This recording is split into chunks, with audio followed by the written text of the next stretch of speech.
Welcome back to this class. Now, in this class, we basically will try to apply everything that we have learned together in terms of the where function. So, in the where function, we basically learned all different types of ways to filter the database using different types of methods.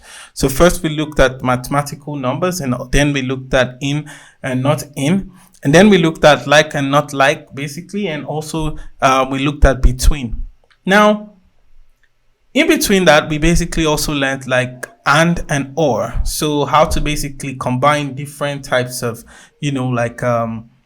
filtering the statements together by using and or. Now in this class, we just basically do like something like a revision of everything that we have learned. So basically we combine the cases of greater than or equal to.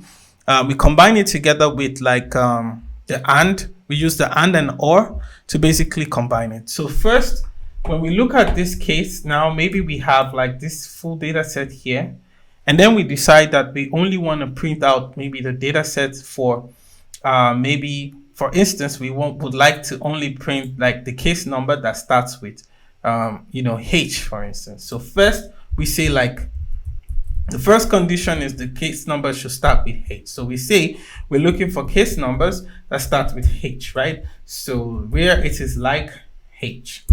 So we say H, and then we put the percentage sign. So first, in this case, it's selecting only the cases that start with H.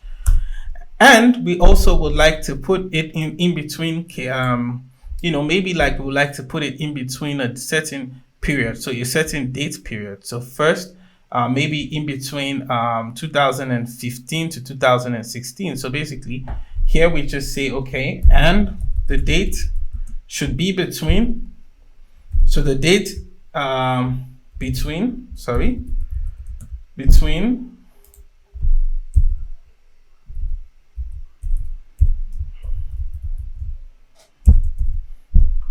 the date between.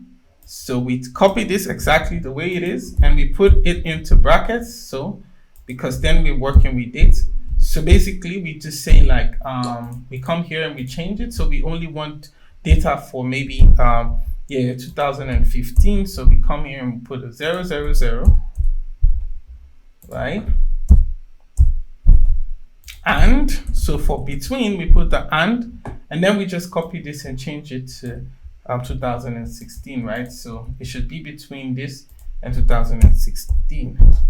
So here we also have this, but to make our queries even look better, because then this is a different condition. This is one of the conditions, and this is a different conditions. And when we put a between, it basically makes the query looks even a bit kind of messy. So maybe we could just decide to put this on a separate line, right? And and then put this into bracket, because also we're using the and symbol. So this basically, we put everything into bracket. So basically this makes the query even look even understandable.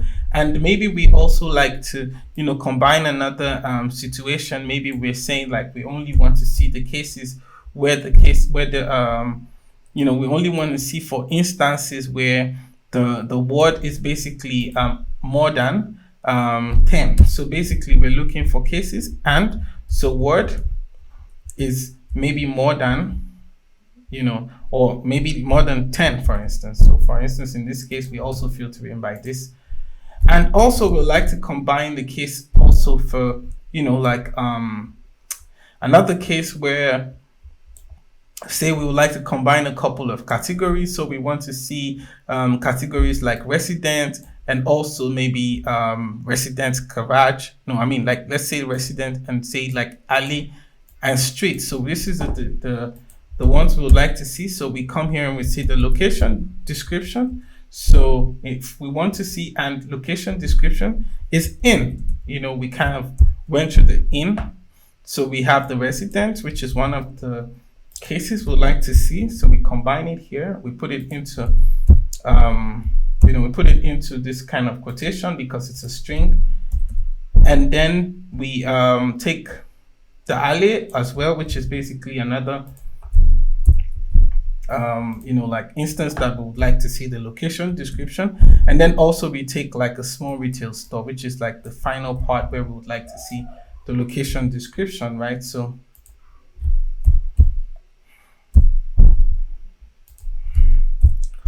here you have like, a very a very complex query. I mean, it's not so complex, but it's just basically like, like combining all these things that we have learned.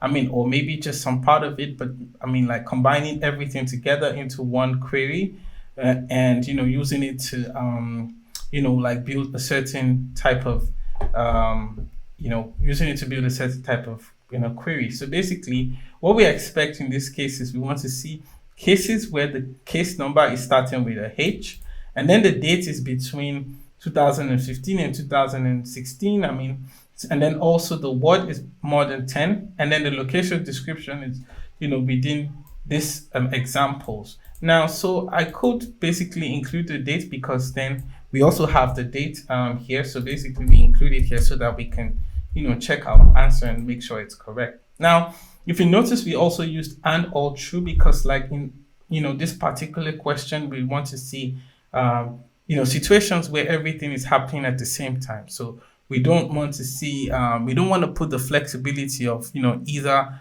of, one particular field happening in a certain way or the other is happening in another way. So basically we have and in all cases. And so when we run this query, and we come to the results, we can see exactly what we have, asked. So first, we want only case numbers that is above H, that is basically like H. So basically, in this case, you see everything is starting with a H. For all the case numbers starts with H here. And then when we look at the location description, it's basically residence or alley or small retail store. So when you come here, you only see exactly residence, small retail store or alley. And then when you come to the word, it must be more than 10. So here you can only see words that is more than 10. So for here, you could see 11, but I guess like when you go to the last page, for instance, you will see like 50. So basically, and then you could basically like try to look at the location. So also we're trying to put the range of the date, sorry. So the date range is also between 2015 to 2016. So when you look at the data set now, you can only see cases where it's 2015, and you wouldn't see cases of 2016. So because that's the upper limit. So basically that, and that is just basically the idea of using the where function to filter the data set based on what kind of analysis we're trying to perform, or the kind of data set that we're trying to get from a database. So in this class, I think like we've been able to like demonstrate how to use the where function, combining it with different types of flexible method to basically make our analysis even very much specific to our use case. So see you in the next one. Thank you.